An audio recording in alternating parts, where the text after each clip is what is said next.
Okay, so I think we can start our lesson. So since this is our first meeting, let's have a bit of introductions. Yeah, so you can just tell me your name and your expectation of this course. Yeah, what do you expect? Yeah, what is it that you'd like to learn from this course? So I'll start.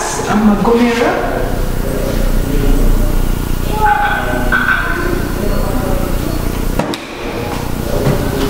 Yeah, that's my name. Okay, I'm Gertrude. I'm Jane. I'm Gomera. So my Gomera is the Mrs. Mine is Gertrude Konji. Yeah, so over to you. Let me know your name. Okay, my expectation, I expect to deliver this module to you guys. I expect to set assignments, to mark exams. I expect to interact with you, even outside classroom. Yeah, I expect to try as much as I can to make sure that you understand this course. Yeah, and I expect to answer questions that will be asked. That's my expectation. Yeah, so let's get to know each other. What are some of your expectations and what is your name? Okay, I'm Miss Tabitha. Okay. Jadaika. Tabitha Jadaika. Okay. I'm expecting to pass with grades, which are this course. Okay. All right. Yeah. Okay, that's good. Any more expectations apart from passing with flying cars? Communicating. Okay. With friends. Communicating. Okay. Good. Yeah. I'm Joyce Katani. Joyce. Also, you say you Tabitha. So we have Tabitha. Yes. Joyce.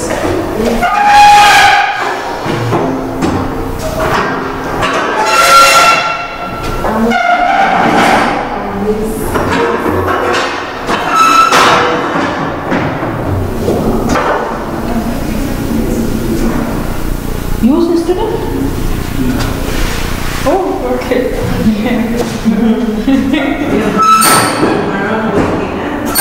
Yes, I think I see him partly. Okay.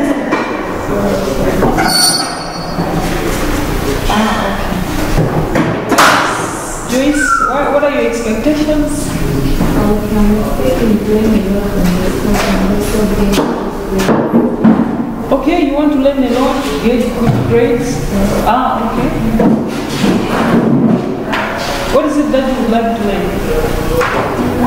from the course? What is it that you think is involved in the course? Nothing. Okay, I'll put up the course outline on the WhatsApp group, so I think you have at least some knowledge what it's all about. It's about the breaking new instructions. Okay. And attitudes. And attitudes. Okay. So let's have your... Okay, I'm Miss Constance Bua. Constance. Okay. Any expectations from this course? No, of course, I was even surprised about the name of the course. Okay. Yeah. Okay. So you got surprised to say reflective. What is this? Yeah. What exactly? What? Okay. All right. So we'll get to learn more about it together, I think. Okay, so those of you who have just come, we're trying to break the class so we get to know each other. And, yeah, learn from you. What are your expectations? So, yeah, my name is here. Okay. Okay, I'm Gertrude. Unless you get this right, because some people, even when they are writing the assignments, they give me names that are not mine. Yeah, so this is my name, please. When you're writing on the assignment, just write it. You can write Gertrude, you can write Mrs. Gertrude, you can write, yeah, Gertrude Makomera, that's fine. So you tell me your name and any expectations you have about this course. Queen. Queen. Okay, okay. Okay, any expectations?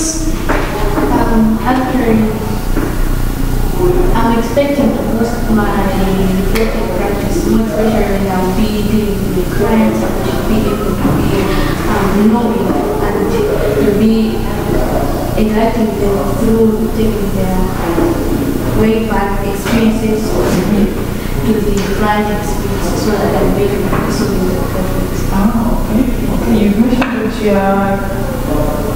you would like to apply to your clients. You have clients?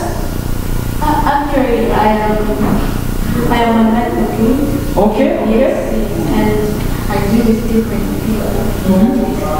Of my age, my peers, especially girls. Ah, okay. And I'm also running a campaign being abortions in the country. So I have more interaction with my fellow young girls. So this course is going to be helping me. Ah, okay. Great. Okay. Okay. Yes. And I'm Richard Jackson. sorry? Richard Jackson. Richard? Richard. Richwell. R. Oh, like this? Richwell. R-I-C-H. R-I-C-H. Okay. Richwell. Okay. Yeah, any expectations about this course? What is it that you... Maybe how can we relate the past experience with the existing knowledge? Ah, okay. Okay. Past experiences with the existing knowledge. Okay. Okay. All right. And yeah, last but not least. Sorry? Pepe. Okay. P. P. E. Okay. P. R. No, that's not. Oh. What does that mean? Ah, okay. It's what tongue is that? Spanish. Ah, okay. So how do you pronounce it? Pepe. Ah, okay. Okay, Pepe. Any expectations for the course? Getting the understanding of Actual understanding. and how we put it into practice. And how it can be put into practice. Okay. So quite very interesting expectations. Yeah, so some, it's something which is very new.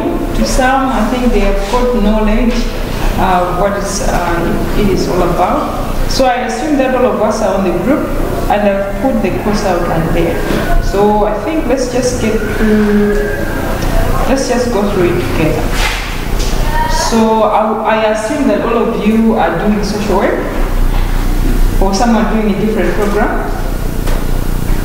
No, all of us. All of you? Yeah. Okay, and you are in the third year. So this course will have 60% examinations, 40% assignments.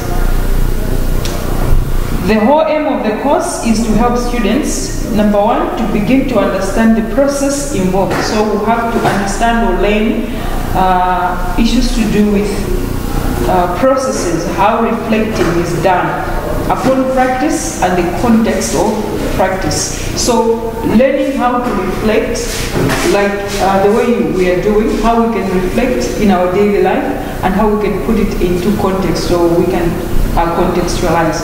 So to contextualize mostly to put it in a certain setting. So the way you reflect as a student, would not be the same as the way you would reflect as a parent, or let's say somebody doing work. Yeah, so in classroom you have different reflections. When you go out, depending on that context, you also have a different reflection. So that's what basically context is all about. To appreciate the ways in which critical reflection can contribute to good practice.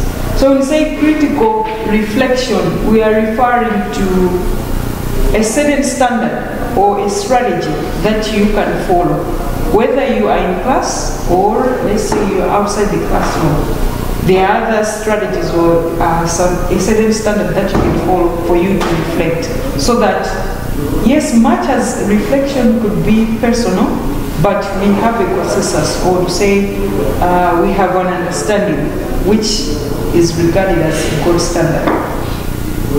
Okay, and also the ways in which critical reflection can contribute to good practice. So like what he said, you would like to apply the principles that you learn into your daily, like your daily living. So you can apply it personally, you can apply it to your workplace, or you can apply it to any environment that you are being involved or you are indulging. And also to explore ethical issues. So she mentioned that she's been involved with girls or her peers. Yeah, so when you're reflecting or when you're practicing to reflect, there are other ethical issues. So ethically, I would say there are standards or there are principles that you have to follow, which put a human person at the center point. So everything that you do, make sure that you do not harm a human being. That's being ethical.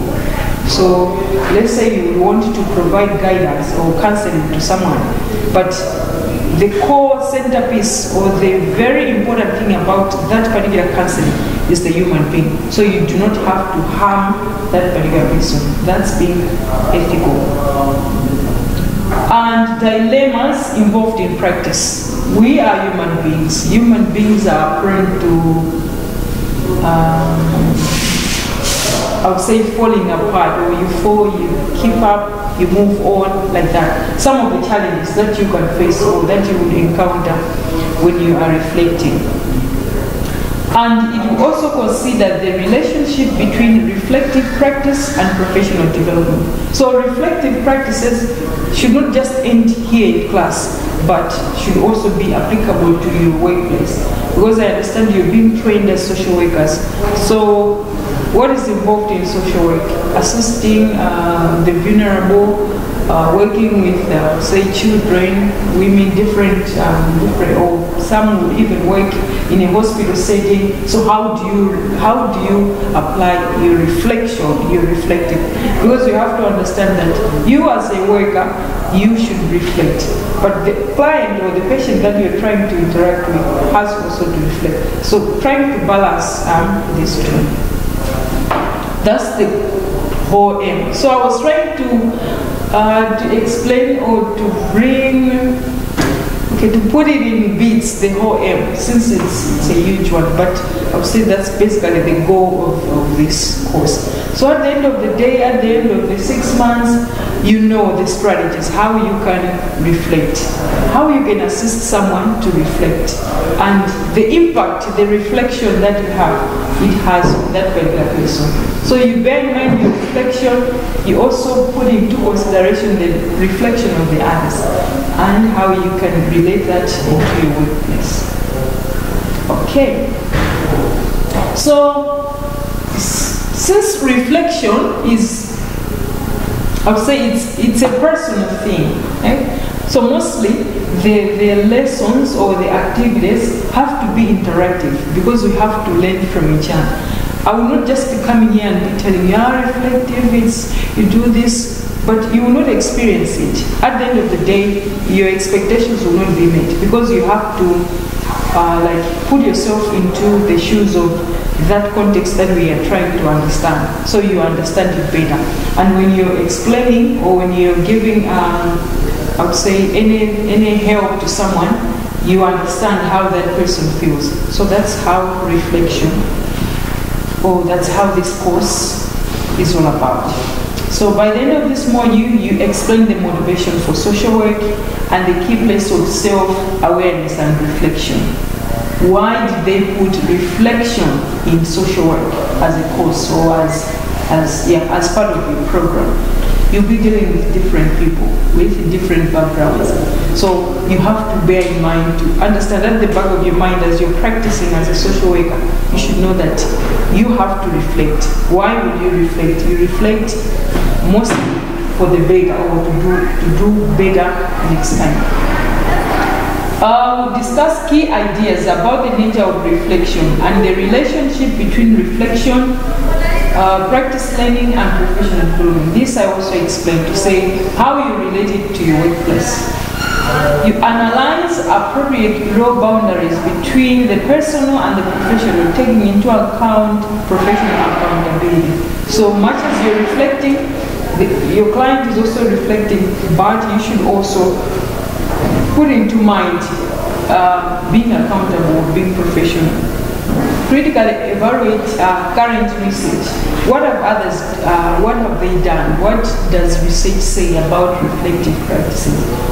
And you should demonstrate. So at the end of the course, at least you should be able to demonstrate the reflective practices that you have learned. So there are topics of study. We have definition and nature, understanding the context, reflective writing, and ethical issues in practice, reflective user-centered practice, developing reflective and oppressive practice, and the agency context of reflection. So each one of us has got the course outline. On the course outline, the way I have just briefly explained about it. Anyone with any question or anything that you would like to share with us?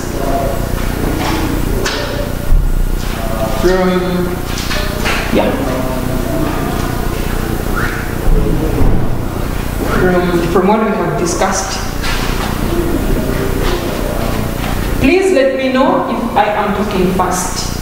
Please let me know if I have to include Jijewa in the teaching. Please let me know if I am too slow. So that at the end of the day we are on the same page. Are we good? We're okay? Okay, let's start. So I will start putting this question.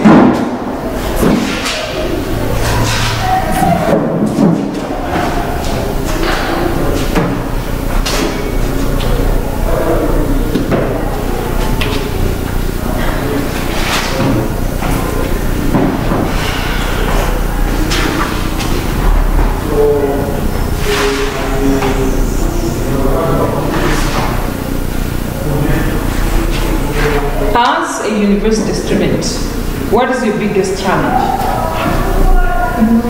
Morning. You're late. Okay. What's your name? Rian. Rian. Okay, that's R-I-A-N-A-H. Ah, okay. So this is my name. These are the names of the rest. I hope you know them already. Ah, great. What's your biggest challenge as a university student? So you just write me down. Or the question is not clear? It is. Okay. So just tell me, what is your biggest challenge as a university student?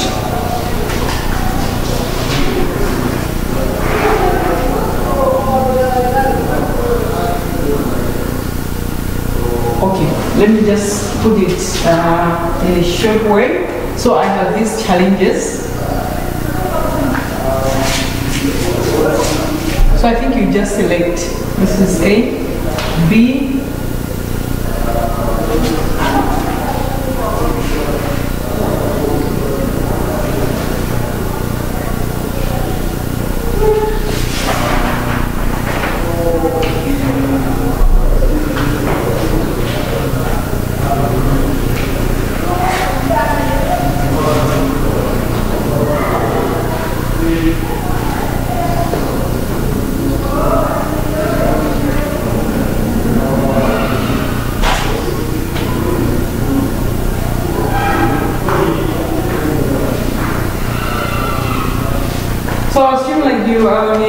an application, so it has asked you, what's your biggest challenge as a university student? I've put up options: procrastination, I feel like I'm not smart enough, I don't know how to write essays, I don't know how to study, or you can have any other challenges. So on other, you just write me down. So at least just choose one.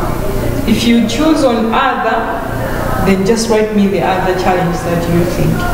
If you choose any of these, then just separate and write it down. 1 minute for that.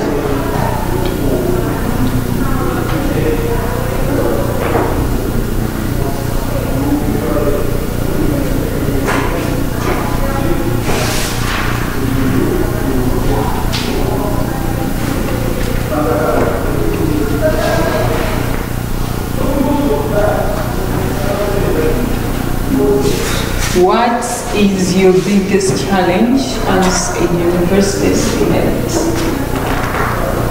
So the qualifying term there is biggest. So all of them may be your challenges, but one of them you feel that I think this is an important challenge.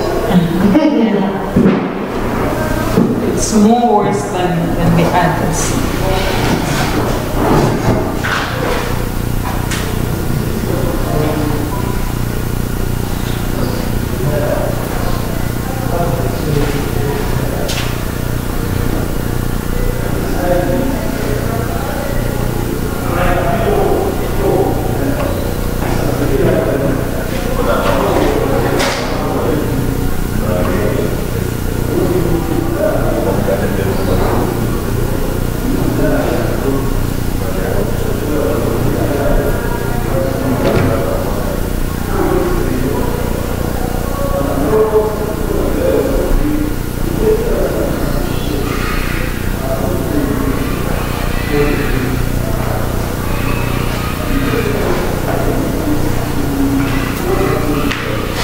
Okay, each one of you has written something. Okay, anyone still writing?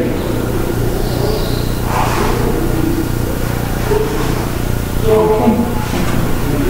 So, other scholars have said when one want to reflect, basically you reflect on the activities that you have done. So sometimes at the end of the day, some people would sit back and put themselves on a mirror to like account for how their day has been. So that's also reflection. But other scholars have said you reflect as an ongoing process. So not necessarily that it's important for you to reflect at the end of the day, no, but you reflect as you live. So just like as we are learning, or like the way I'm teaching. In the course of teaching this course, then I should be reflecting. Because as a teacher, not that I can read your minds, but I observe how you respond to everything that I'm teaching. So you can know that this one is not here. You will know that this one is outside. Yeah, that's how you reflect as a teacher. So even individually, as different individuals, as you're staying daily, as you're interacting with your friends, you reflect. Sometimes it happens to say, somebody maybe ask you or pose a question to you, and you abruptly respond to that. Then after 2 seconds, you say, right? So you have already reflected on that situation or that context. So it becomes ongoing, it becomes part of you. So reflecting or reflective practices is not something I would say from like a rocket robot or science, necessarily something which is that you don't know. It's something that all of us do.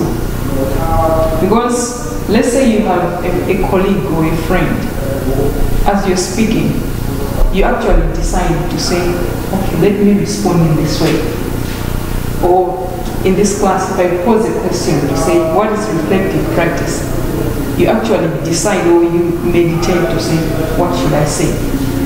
In your mind, you can have a lot of answers. You actually choose to say, okay, let me say this one. I feel like this one is not correct. You're trying to reflect, you're meditating on your own. So reflective is something which is ongoing. It's not necessarily that you can do it like at the end of the day or at the end of the course. So we have a lot of definitions, but for our course, let's define what reflective practice is.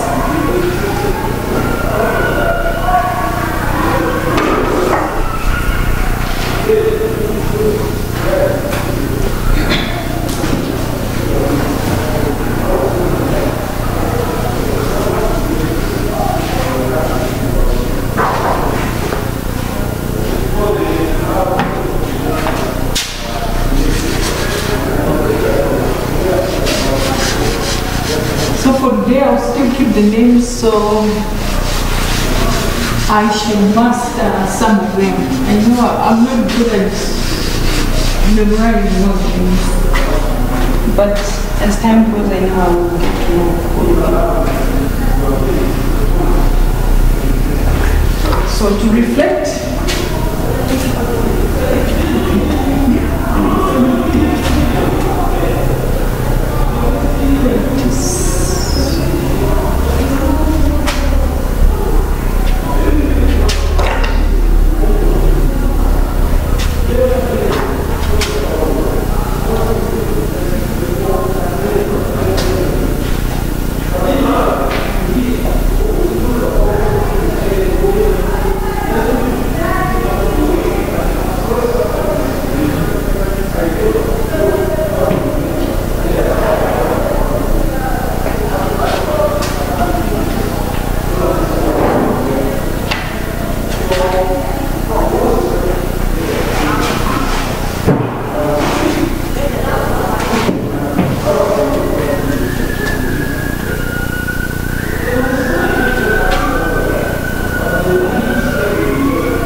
say you have a lot of things moving around in your head, and you actually decide to say, okay, let me speak this.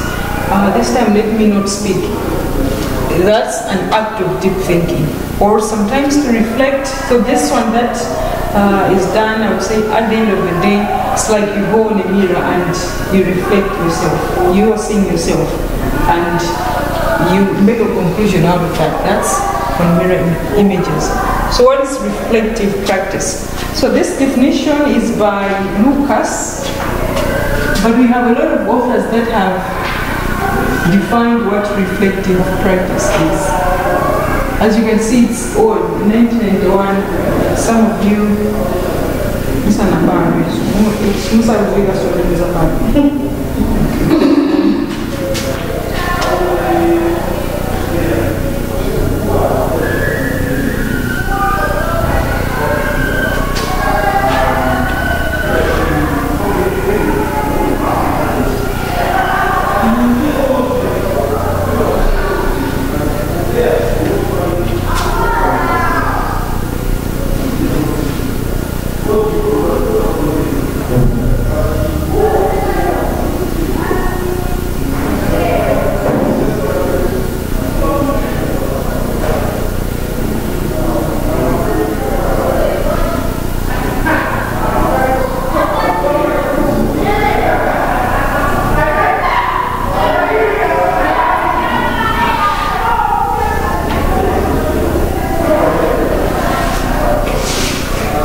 the definition by Thompson and Thompson.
So as we go along, you find that there are a lot of definitions that define what reflective practice is. So start with this last one.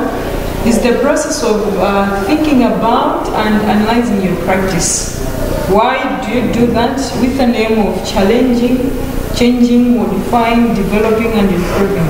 So like earlier I said, you do these reflections to make sure that you come out better. So you do not repeat or say the mistakes that you have done already, but the aim is to challenge, to find a solution. Why did I react in that way? How can I react better next time? So you're trying to find a solution. You are modifying or you are developing a certain solution so that you can improve. And Thompson have said that it's not just pausing for thought from time to time or something just for students whereby you basically forget about all this course when you graduate. You don't even remember about it. But it should be something that would involve drawing on a theory to enhance your understanding of practice.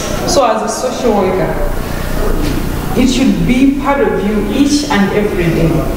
Yes, you learn reflective practice now, but it does not just end in class, because you have to apply it wherever you go.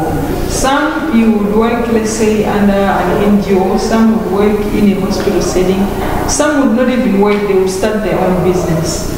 So this course or reflecting should assist or should help you how you interrelate, how you interact with other people. Lucas has also said that it's a systematic inquiry. Why systematic? You have to follow certain steps or you follow a certain process. So it's not just a puzzle, say you just wake up and reflect, but you need to systematically or you have to follow a certain process to improve and deepen our understanding of practice. So basically this definition is more to do with your professionalism, how you apply it or how you interrelate with your clients or with the people that you are working with. Okay, so far on the definitions, do you have any questions? Or who came up with this one? Does this one have an old down? No, this one is from a book that was written, say, by an association. So it's by Professional Association for Childcare. So there is no any author for that.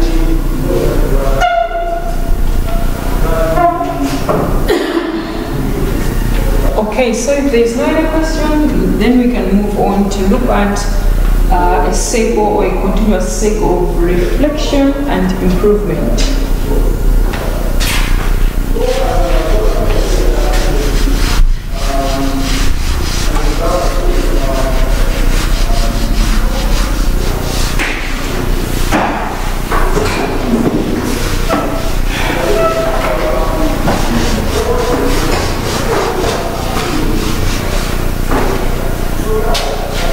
So like we have said, that it's not a process that ends, but it's continuous.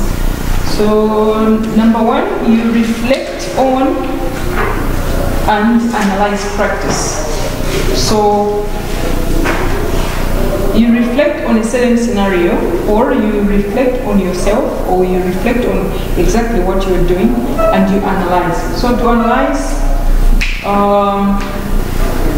you outweigh. You make a debate on your own to say, is this correct? Yes or no? Okay, yes, it's correct. Why is it correct? Or why is it a good thing? So when you give a justification, you have analyzed that scenario. If you have reflected, if you have analyzed, then, okay, is this thing a correct thing or a bad thing? This is a correct thing, okay. How correct? So you give a reason, you give a scenario. And how can I do more better than this? So you give us a suggestion out of that. That's making an analysis. Is this something good or bad? Bad. Why is it bad? Then you give a justification. How can I improve? Then you improve from that. So basically, a human being or a person, I would say mostly when you're asking a question or when you're posing up a certain issue, it's not that you're blank in your mind. No. Usually you have something, only that you are debating in yourself. Is this correct or not? So you're trying to make an analysis of that. So that's why sometimes you ask an opinion of someone. But usually, you have the answers or you have the suggestions in your mind. Only that you want a confirmation or a justification for that. Okay, so if it's a no, then you improve or make changes. When you make change, why would you make a change? You would want to make a change because you want the other time for it to become better or at least to be a good thing. Yeah. So you reflect on and analyze practice, then you make changes and make improvements. In the end, you benefit from and measure the impact of those changes. So at the end of the day, or at the end of the course, you have to check on the indicators that you had put. Okay, I wanted to understand what a reflective practice is. Okay, so with understanding it means at least I know the definition. At least I know the tools that are involved in reflective practice. Okay, at least I can explain it to someone who has asked me on what reflective practice is. I know the strategies or the methods that can be used to do reflective practice. Then, okay, do I know these things? Okay, yes, I have known them. Then, that's your measures, or you check up those indicators that you have actually achieved what you wanted. So let's put up this. So you reflect. So you reflect on and analyze practice.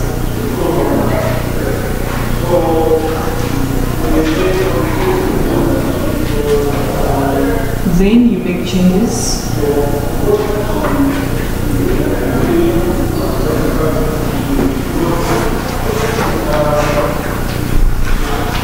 When you make the changes,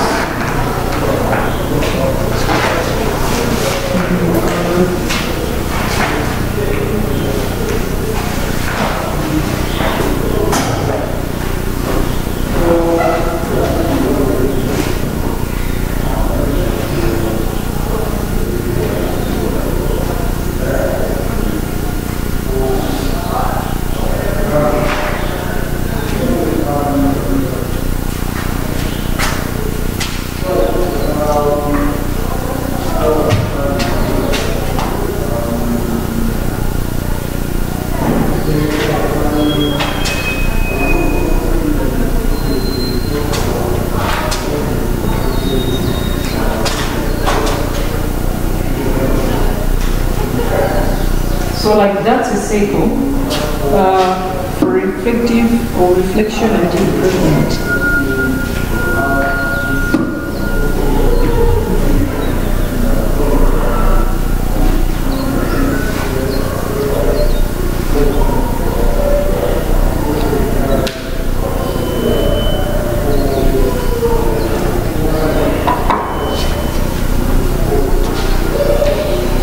Okay, so firstly, reflect on and you analyze practice.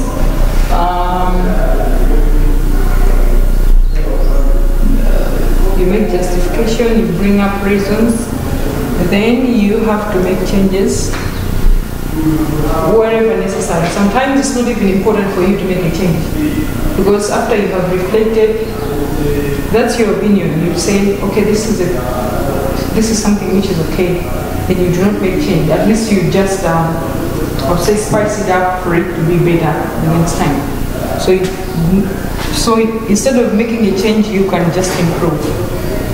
And then, in the end, you benefit from and measure the impact of those changes.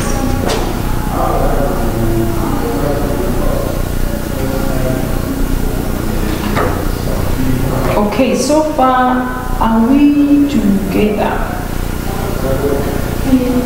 Okay. Or left out someone? Or it looks more confusing?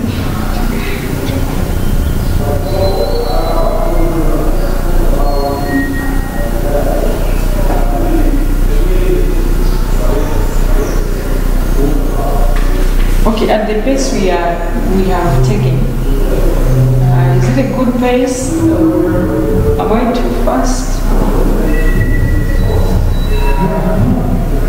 Yeah? What do I do this time?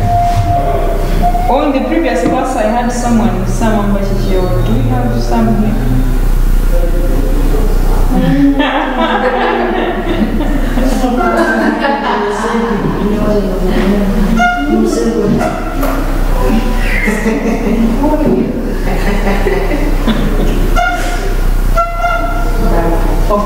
Okay, so we're okay?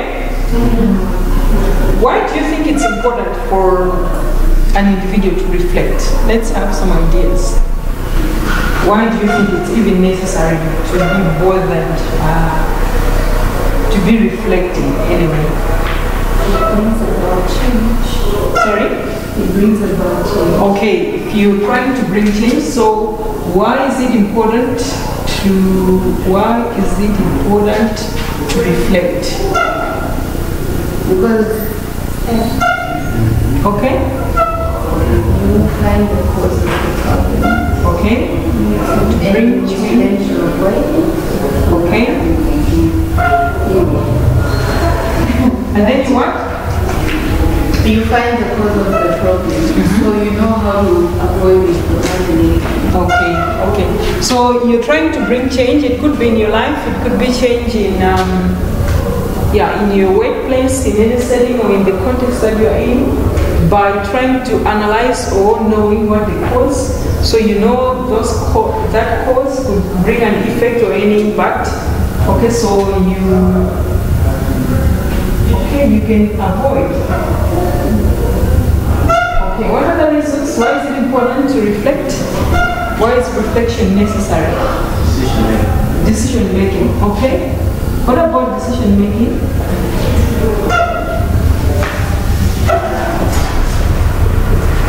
That's the person who make a decision. Whether you are solving a problem with plans. Okay. You're winning yourself in a part yourself. The first part you say, you're trying to bring it, you're making a decision in your life, okay? Or inner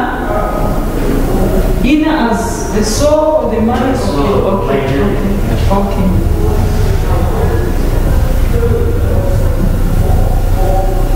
So it is important to reflect. You're trying to bring a change. You have to reflect when you want to put up a certain decision or you're making a decision. What are the reasons? Why do we need to? It can also improve the performance of individuals. Okay, performance improvement. Okay. Yes, what about it? In what aspects? Yeah, maybe for example in a work setting.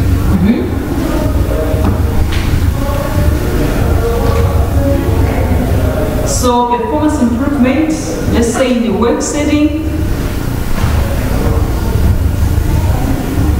nobody wants to be a boring boss or a boring workmate.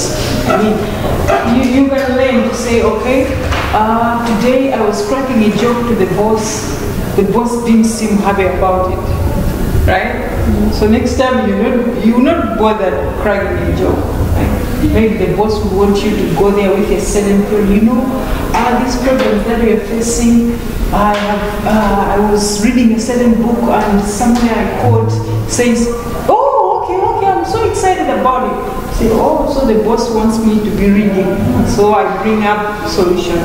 Yeah, so you have to it gives a room for performance improvement. And sometimes when you reflect, usually you're evaluating yourself. So you give credit to yourself, and you know that at this position or this space, I did not do correct. Yeah, and you improve on that. What are the reasons? This side.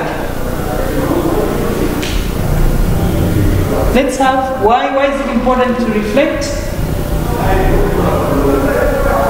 To avoid one's past mistakes. Okay, so to avoid mistakes repeating of.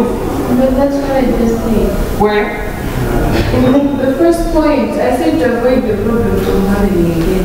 Okay, yes, you said it, but you said it as a justification of trying to bring the change. But here we're trying to bring a point to say you would not want to repeat the same mistakes that we did.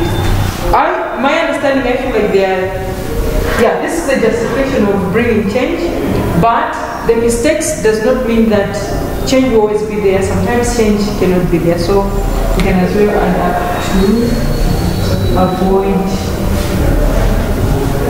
Okay, and we qualify it with the same thing. Sometimes you can do a mistake that you can never do it again. But sometimes you can do a mistake, and because you're a human being, you do this very same mistake at the same time, in the same place.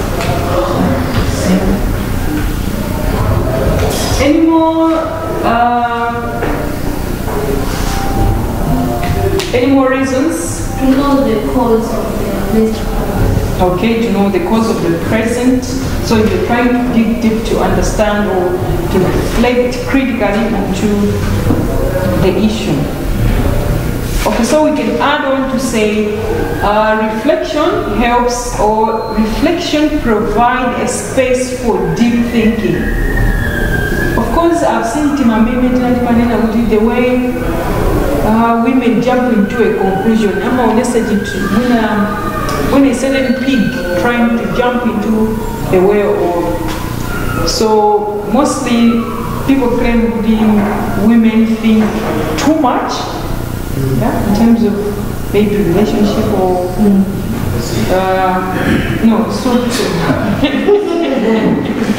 that's what people say, that's what people think. But as a person, as a professional, you have to provide a space for deep thinking. Deep thinking, that's you enter a world where you feel significant. You have a significant pressure. I don't know if you have, you're saying what? I don't know if you have ever heard people say, life in the UK, I've never been to the UK, but people say, life in the UK is so fast. Some of you cannot withstand the work, the pressure, in how people do. Okay, so you ask them, okay, specifically what happens? You can have 4 or 5 jobs. Okay, so what do you do with them? 2 hours, okay, is it a disco or what? And they're having a function today on Friday. So people say 2 hours, you go to a certain type of work. After that, you go to a restaurant, you do maybe 5 hours work. So there's like a lot of pressure. But people in Malawi are just used to, they wake up, take a bath, eat, they go to school, they say at 10 o'clock, they're already tired, they sit in class, they start yawning.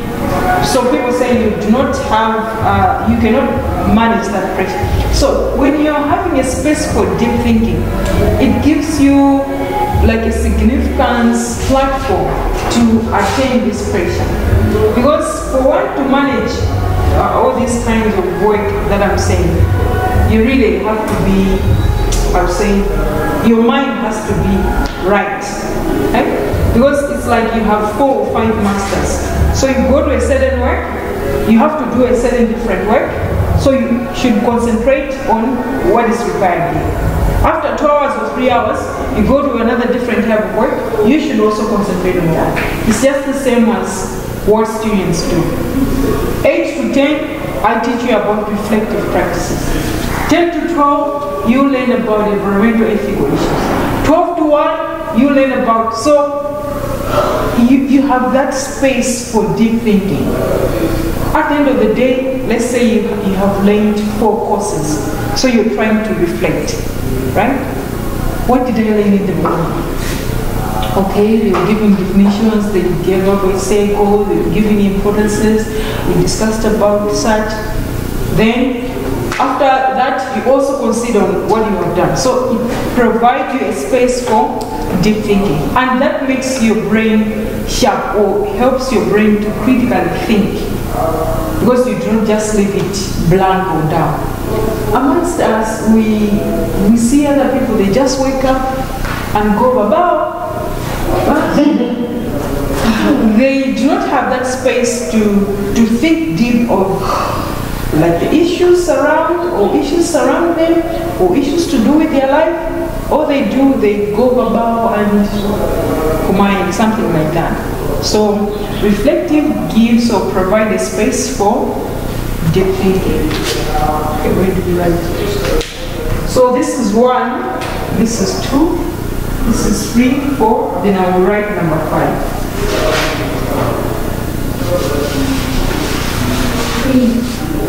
You want me to finish? Yeah.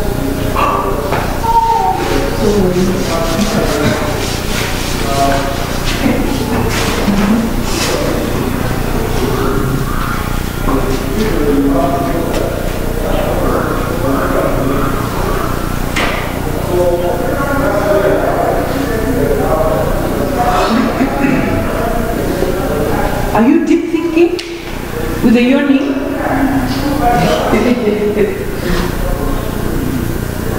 So with deep thinking, you allocate time. You allocate time for luxury, you allocate time for important things. Sometimes it has also maybe happened to you. You say,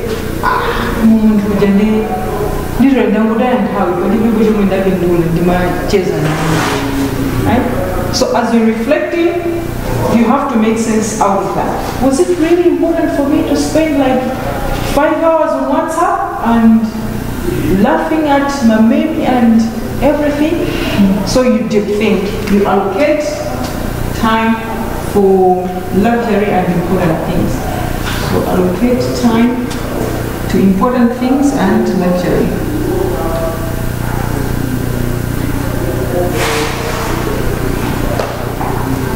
But the good thing is, you become a master of your own. So if you say, if you think being on WhatsApp for 5 hours makes you happy, and you think that is important, it means you have allocated your time. It was not luxury, but in real sense, it was something that is important.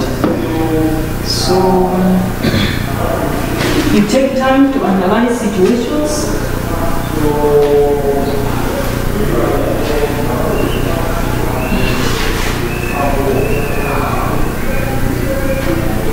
I've also heard some people saying, sometimes Malawians, of course, these are just examples that are not even, okay, they are not targeting anyone, they're just trying to make you understand. People say, Because most of the people do not ask why. They always, or they just rush to agree. Okay, that sounds good. They do not give a room for asking why is that? So when you're asking a why question, it helps you to analyze, because that gives you room for thinking.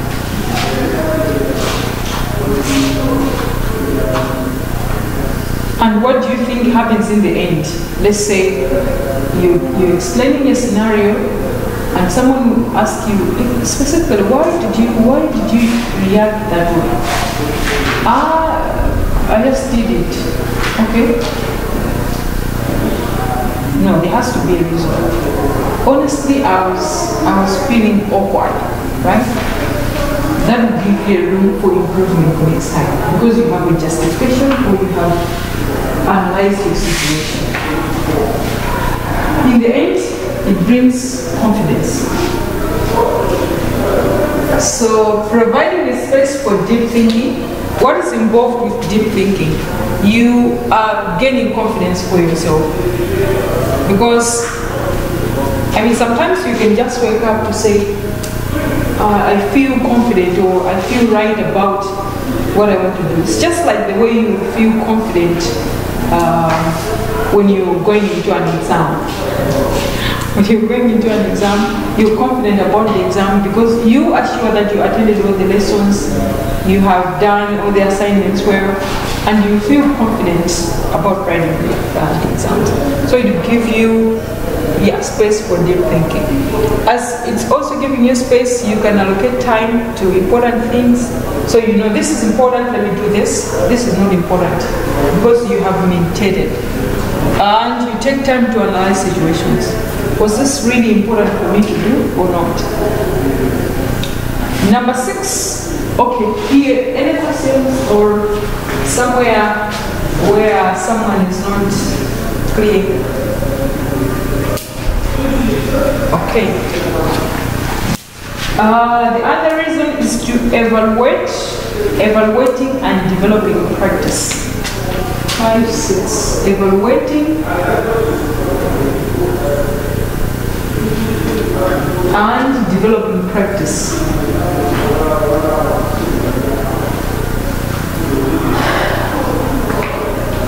What is to evaluate?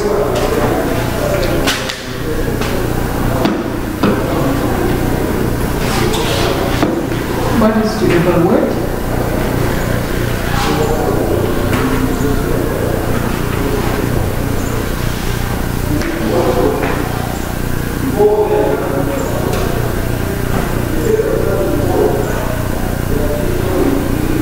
What do you mean when you say to evaluate?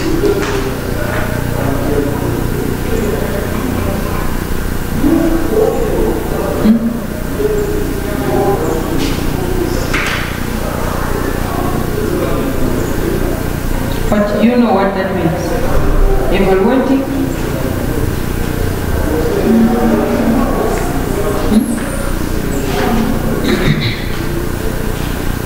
Maybe example. You are a social worker, so you're trying to have an intervention upon your crime. So after the intervention, you can follow up and find out that intervention works or not. So it's something like evaluation. Yes. So you need to review your practice in an ongoing way. He has given a very good example to say, you're a social worker, you have a client, so you've developed or you have designed an intervention, right? So after implementing that intervention, or as you're implementing, you need to review. Is it really making an impact, right? Let me not give something confusing. Okay, so that's a need to review your practice in an ongoing way. So review your practice.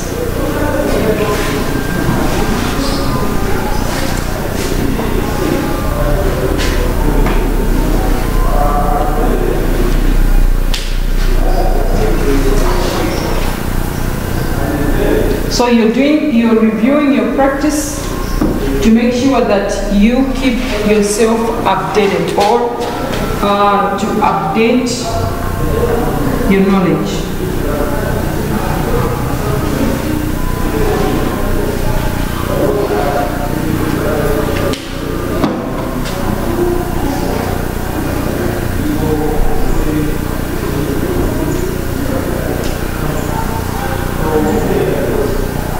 Of course, there are other things that people do them routinely. Like it's the very same thing that people have been doing, but if you review and find a room where you can improve, or find a room where you can improve or do better in the practice, then you review and upgrade that. So sometimes the work that you do should never be static, but it should keep improving or it should keep changing. And number 7, you are trying to prevent stagnation. What is to stagnate? Yes.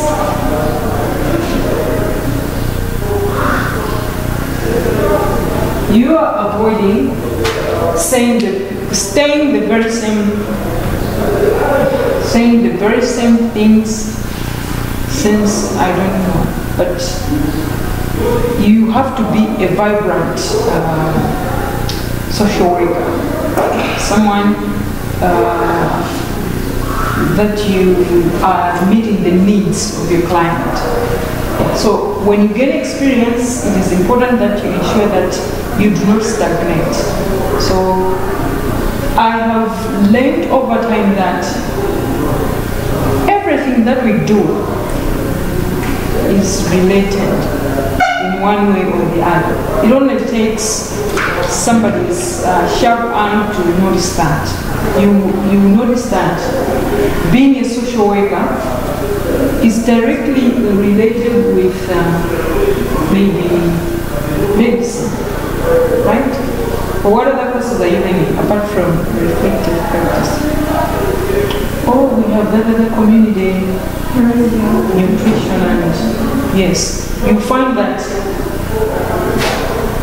you in reflective practice we are telling you that you should not be stagnant or you should not be static, but you should adopt or adapt change. You should be free to the changes that can happen. Those changes can happen in any place, can happen in any setting, even in the way you are helping a client or your patient in their dietary issues. Right? So you are applying community health, whatever, nutrition, the same concept. You are adopting it from reflective practice, but you are applying it to another course. So all these things, they are interrelated. At the end of the day, you want a better life for your client. Yeah. So to avoid stagnation, you reflect and you apply it in all the aspects. So remain vibrant, focused,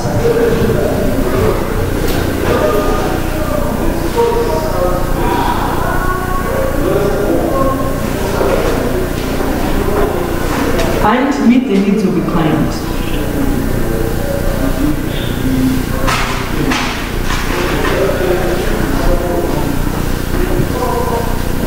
Okay.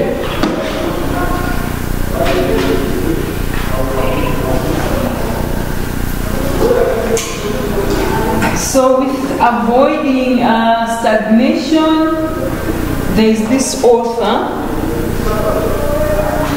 If I write it down, are you going to see? Where should I write? Or I should take this off? Okay, here. Okay.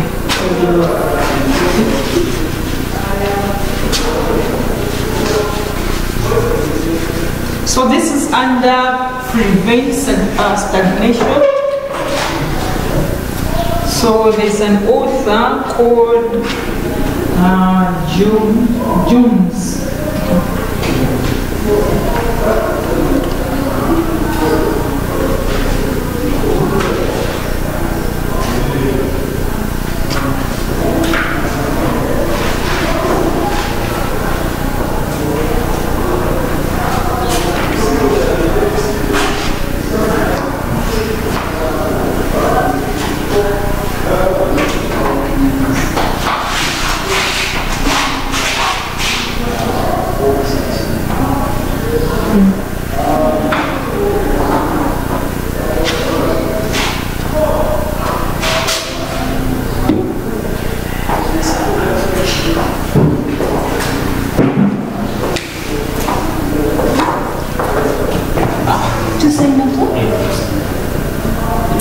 when you say suggestion as sign up is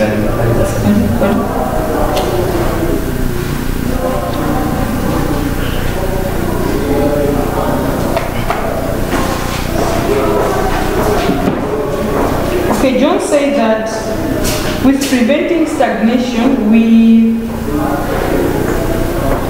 it's the same as the antidote to complacency, habit, and blindness. What is an antidote?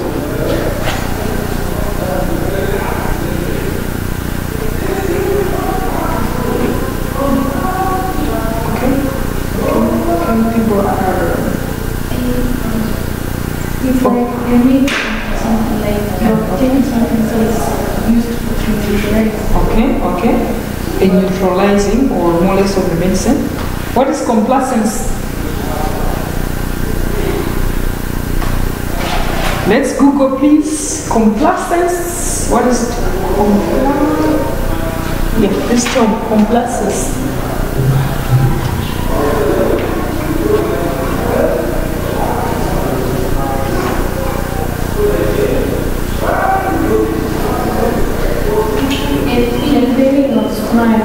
A feeling of satisfaction. A feeling of what? A feeling of smile or a feeling of satisfaction with oneself or one's achievement. With the situation so that you do not think any change is necessary. Okay. So just trying to... You have no problem with staying the way things as it is. You have no problem. Habit and blindness. So when you're avoiding stagnation, it's like you're giving a medicine or it's a neutralization. You would not want things to stay status quo as they have always been. Or anyone Roman Catholic? No? Anyone? No? Okay. I'm Roman Catholic, so I thought there's also another one. So, yeah, that example, then you're not understanding. So, when you're preventing stagnation, you would not want to stay things the way they have been. In Roman Catholic, there is a certain prayer saying, as it was, is now, and ever. So, like you would not want to have any change, right? So, not wanting the change, that's an antidote or a medicine to the complacence, to the habit or the blindness. You want at least to see. Okay. Another reason is to strive for excellence.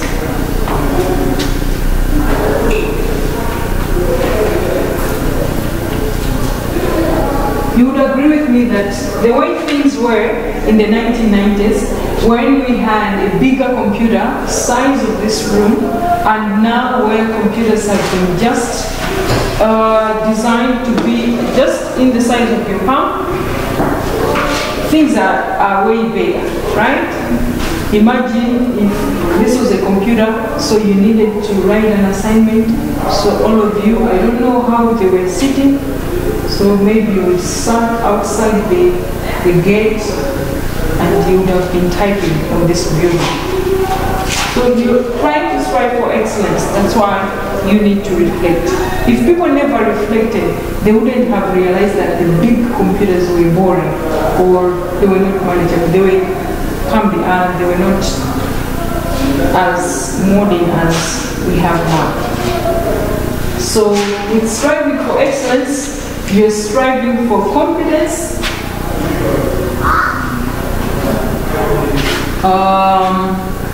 effectiveness,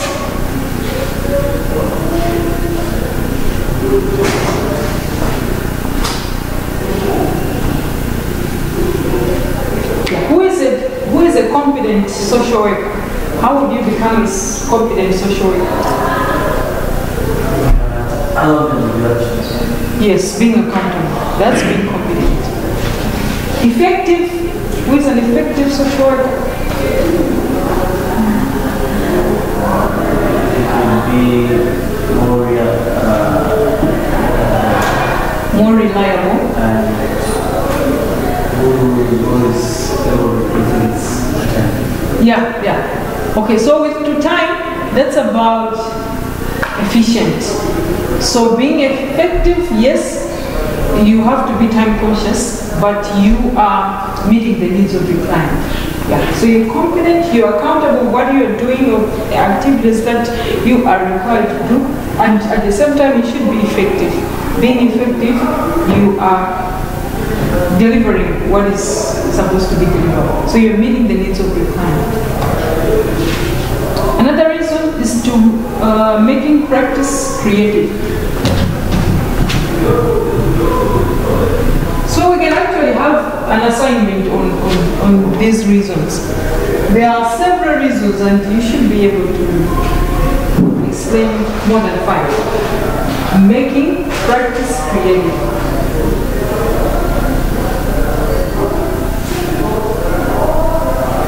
So creativity is one of the aspects for excellence. Yeah.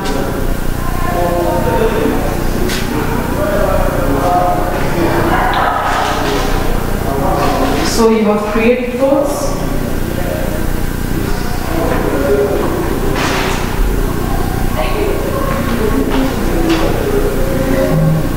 You are encouraged, or creative thinking encourages thinking outside the box.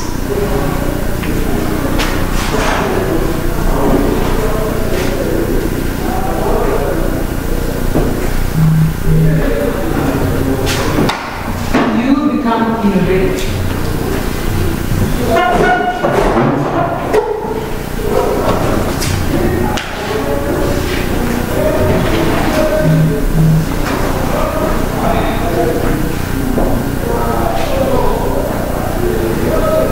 Creative thoughts, new ideas, right?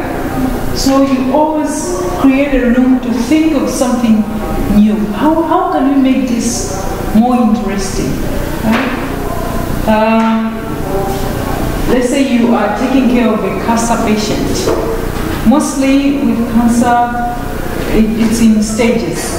So let's say it's on the first stage. It hasn't spread, and there is hope that that particular person can get healed. So you make the journey of that person as exciting as they never expected. You can take them to your walk. Maybe they are believers. You sometimes engage with them through the Bible, you explain things, bring scenarios, so you become creative. Mostly people say most Africans fail to think outside the box, right? But let's say colleagues in China, they will always, they can even, let's say, instead of putting these flowers here, this can be a farm. They can grow, let's say, maize that can feed the whole world. They just think outside the box. Instead of, planting maize, let's say, on the ground, you can as well plant it in sacks. How can you put these sacks? They could even put, steel bars, and we have layers and layers. And there's, I think, a hotel, it has so many floors, and they have plants all over, something which is, say, what? Yeah, so being creative, you think outside the box, you become very innovative. We have a lot of people, recently in Uganda, some guy has developed an electric Uber. You know this Uber. This cake that we have here. Yeah, it was very same. Sorry? They have been invented. An electric one? I don't know. No. Okay. So that one, I think, it's the same like the ones that we have here in Lombo. But that guy, they are saying he has developed it from scratch. So it's an electric one. It's not using any gas. It's using solar, something like that. So being creative, being as innovative as you can. So as a social worker, when you're reflecting, always think, tomorrow with my client, how best can I be? What interventions? It's not necessarily thinking of a big intervention like developing a certain machine, but even just trying to advise them on the way they, let's say, they sit, or they talk with someone, or the way they pray. You're bringing up, that's an intervention that will improve on the way their livelihood. Okay. Okay, the last two. Self-awareness. This is 10, or we can just in reflective practice helps you to be self-aware. What is self-awareness? Knowing yourself. Okay, who are you? Tell us. Knowing yourself. Please share with us. Who are you? Let's see if you really. You have a friend in here? All of them. All of them apart from this two? Okay, so we can do a simple exercise.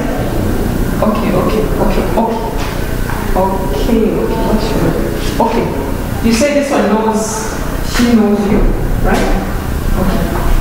So I'll just ask her to write me here.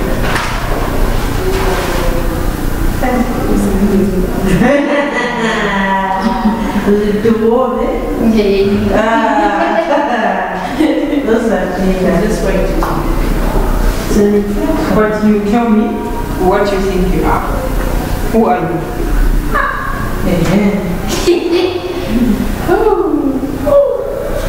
as an influence. Who are you? Yeah.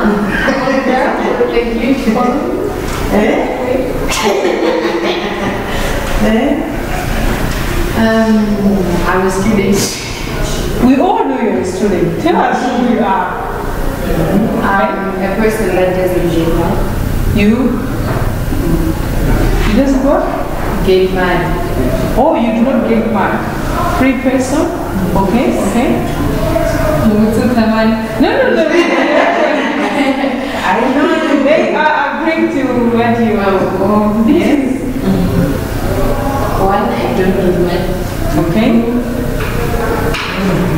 I'm an influencer. Okay.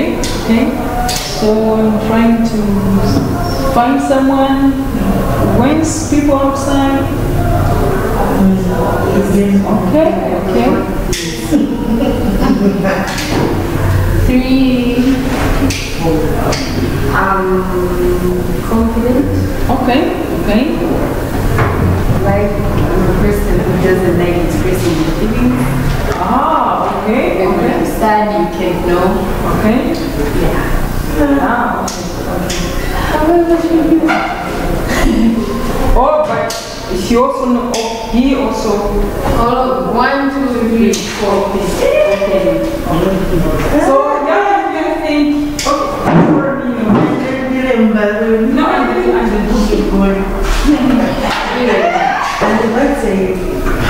What point?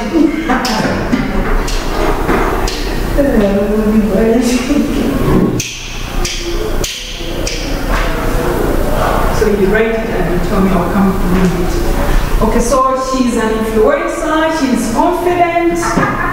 You say you are not good at Writing essays. okay, you're not good at writing essays. And arguing with people. Arguing, okay. You rock hard because you're my friends.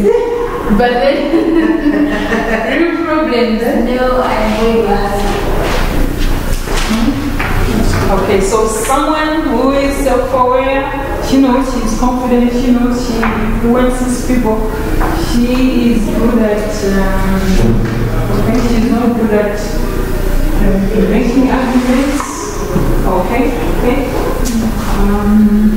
Let me just, but I think this one will be biased, but the first one will be biased. I'm sure about it. No, that's okay. We're just trying to see if she is really self-aware or not. Can you imagine? None of these problems with me, madam. Ah, okay. Yeah, so from okay, so I asked this one to tell me because she said she is like known to all of you except you two. So I asked her to write me down what she thinks she's good at. So she has spoken of something which she has also mentioned. So yeah, it could be a conclusion that she is really self-aware because she has said after all she said she does not get mad. So that's fine. She's being that excellent to the public eyes. So more or less of being confident with what she's saying. She's aware that she's confident. Him, I asked him to write me something that she is bad at, because she also mentioned she's bad at arguing and etc. So this one I said, she fails to keep time, she is always late. She needs someone to remind her on school things. That's true. I get very late. So you can learn, you can see.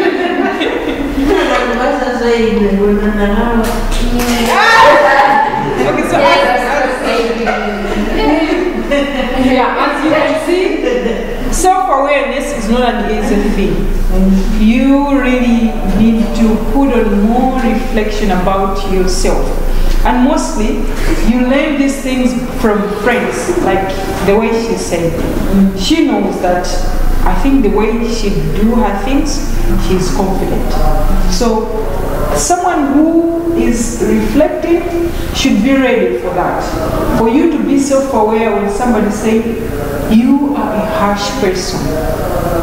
I mean, don't just say, no, I'm not harsh. No. Just give a room. How harsh do you think I am? Okay, mostly when we ask you something, you don't give a straightforward answer. You go round and round. So someone is trying to explain, you are analyzing that. And for you to be self-aware, for you to reflect better, you need to take that into consideration. So that's self-awareness. So with self-awareness, you understand attitudes.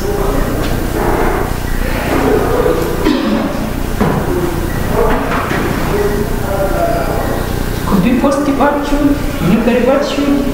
You understand values.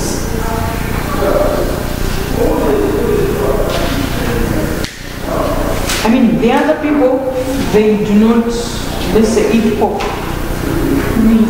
Okay. So it's not right for me just to judge you to say, why are you not eating pork? You know pork is one of the best meat on earth. Oh, you don't know what you're missing. I mean, I have to understand the context. Why not eating pork? My religion. Okay, what about your religion? We believe in this, and that. So you respect the values.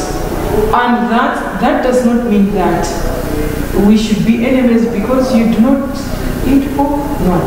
So when you understand the values, you become self-aware. And in the end, self-awareness makes you understand other people better.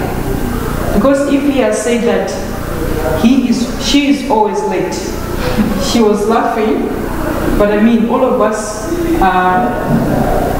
it's evident, we have seen, she was even late today. I knew that's where so you see, so she knows that she is always late. She has admitted only that since she is a human being, she's not good enough to say, I know but obviously there is something she is doing about it. Because she's aware of her habit. So it's the same you apply it to your clients or your patient. You know that, another example I was trying to explain on the aim of, or the goal of the whole course. You go to your boss today, how are you, boss? It's like, I'm fine. How was your night, boss?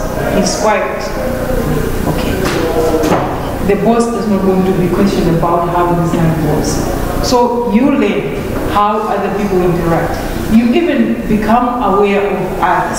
So it's not just about your own awareness, but you also become aware of the values and attitudes of others. Okay. Yeah, so understand attitude, values, personal involvement.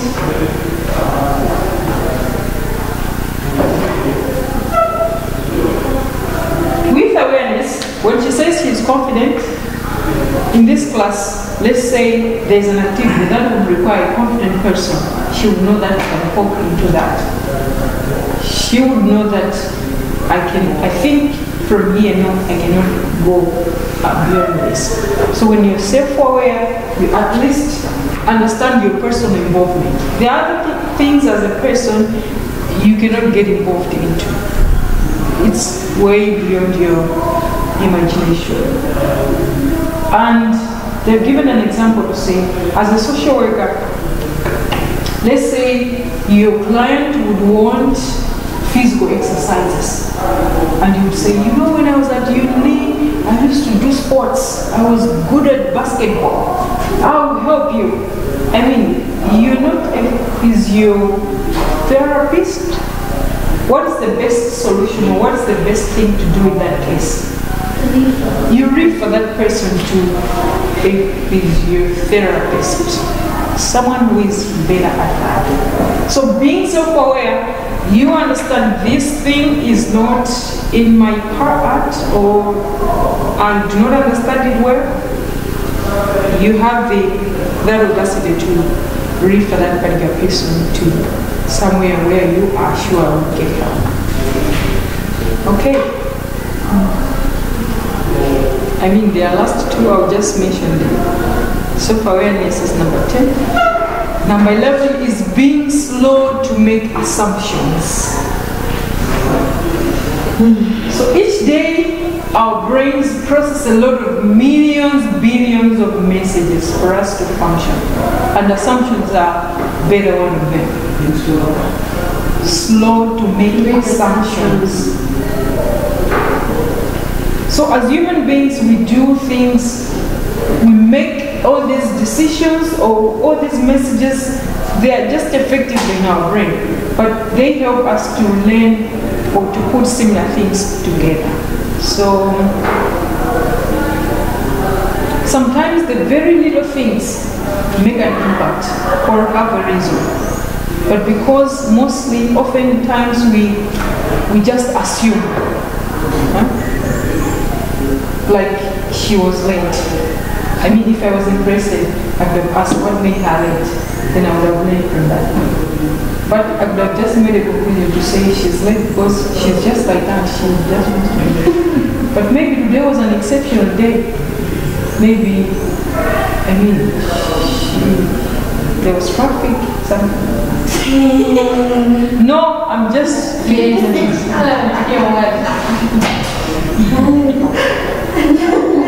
So, as a social worker, we make assumptions of the daily things that we do each and every time.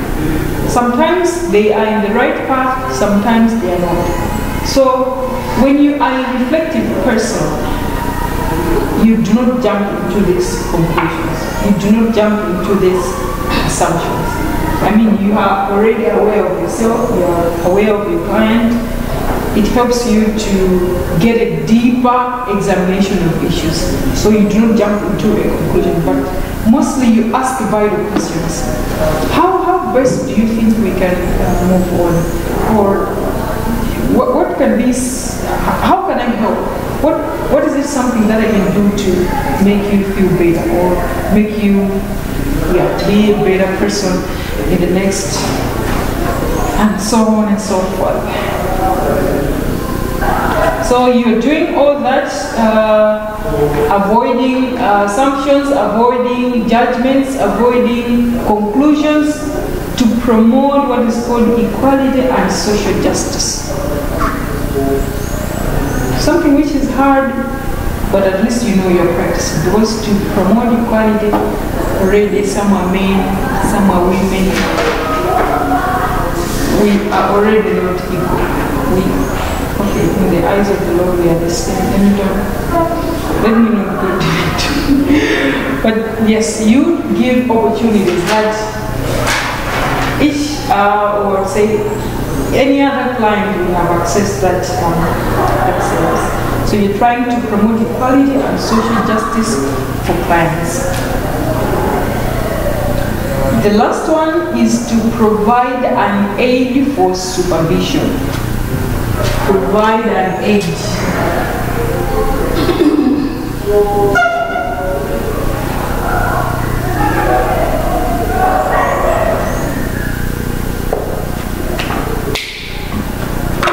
As much as you may be the bigger top boss, but honestly there is someone that you look up to, someone who can be like your mentor, right? So you should always give room.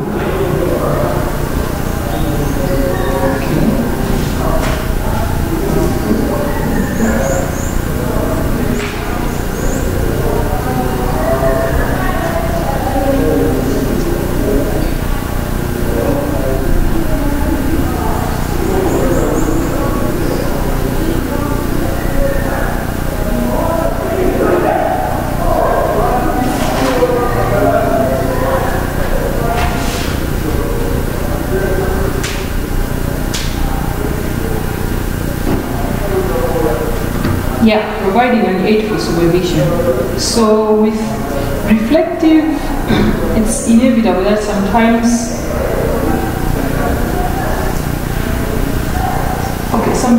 you reflect and you become to the end of your reflection to say you cannot think anymore. But you feel that there's really something that you can do about it. So that's where referral comes in. So you can seek guidance or you can seek help from anyone that you are sure that will help you. So that person would act as your mentor or would act as your supervisor. So when you're reflecting, you provide or you give space or room for that.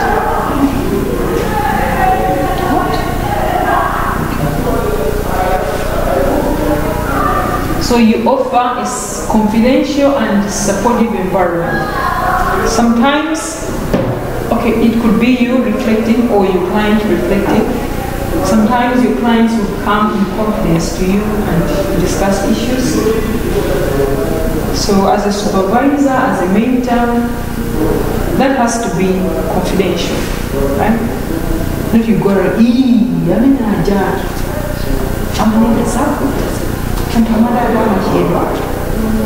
I mean, it's in reflective class, all that ends in the walls of this room. Okay.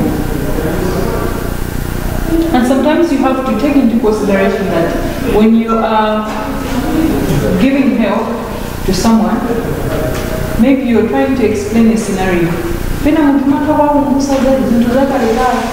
Or sometimes when you're trying to reflect, you end up remembering something that you did.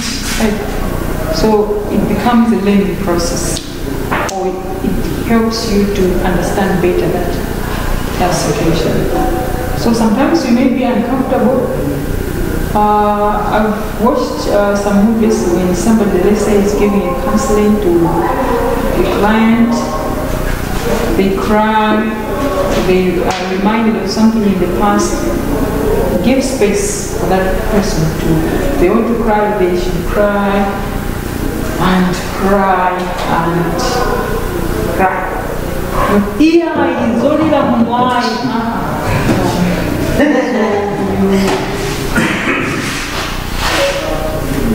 Yeah, we give that space and okay. Janet. You say you're Janet, right?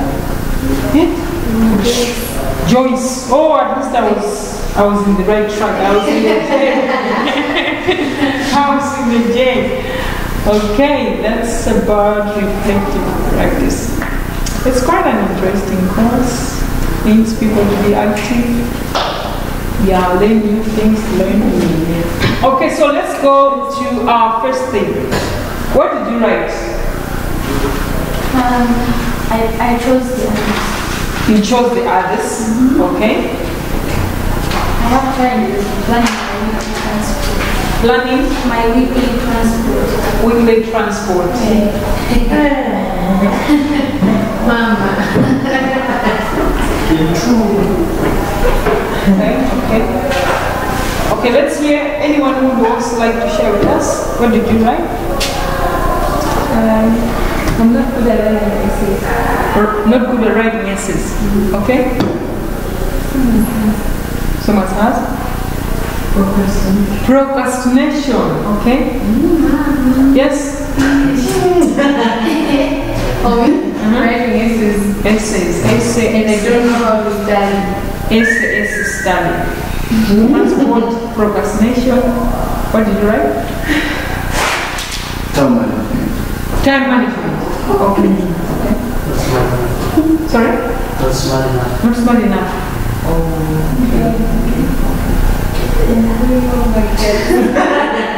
Okay, so for the essays, what do you think? What do you think we can do to help you write essays as the class? You should practice. You should practice more. Practice more. Okay. Okay. What do you think? Apart from practice. You should learn. Okay. Okay. Learn. Okay. What do you think we should, Ria? Yes? I think time management, no basic. Because I know how to maybe I want to come up with that English, the one that I can write and then it should be like, what did you do? That's what I'm saying. Okay. It's a lot of time. No basis. Yeah. Those essays I've been writing. Okay. Yeah. So learning, she has been writing, practice. Okay, I think in my next lesson I'll just talk just a bit on how you can write the essays. But they are like the way you have been writing. But as she's saying, she wants to write an essay and the teacher say, I am not going to read all of it. I'm going to give 100 out of 100 for okay, so what can we do about the transport? Is this so Is this really about Can we manage?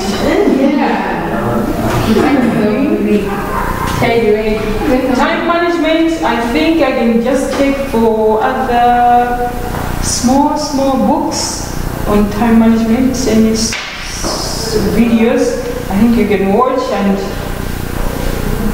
2 minutes? Okay. You can watch and see how best you can go about it. You think you're not smart enough? I do not think that's quite true. I'll also send you a small book on how best you can overcome. I mean, that's not something you should do. Okay, so how was today's class? First class, let's reflect. Okay. So you just write me at the back of your book something you did not like about the class. Where you did not like. No. Anything you did not like about the class. I do like the class.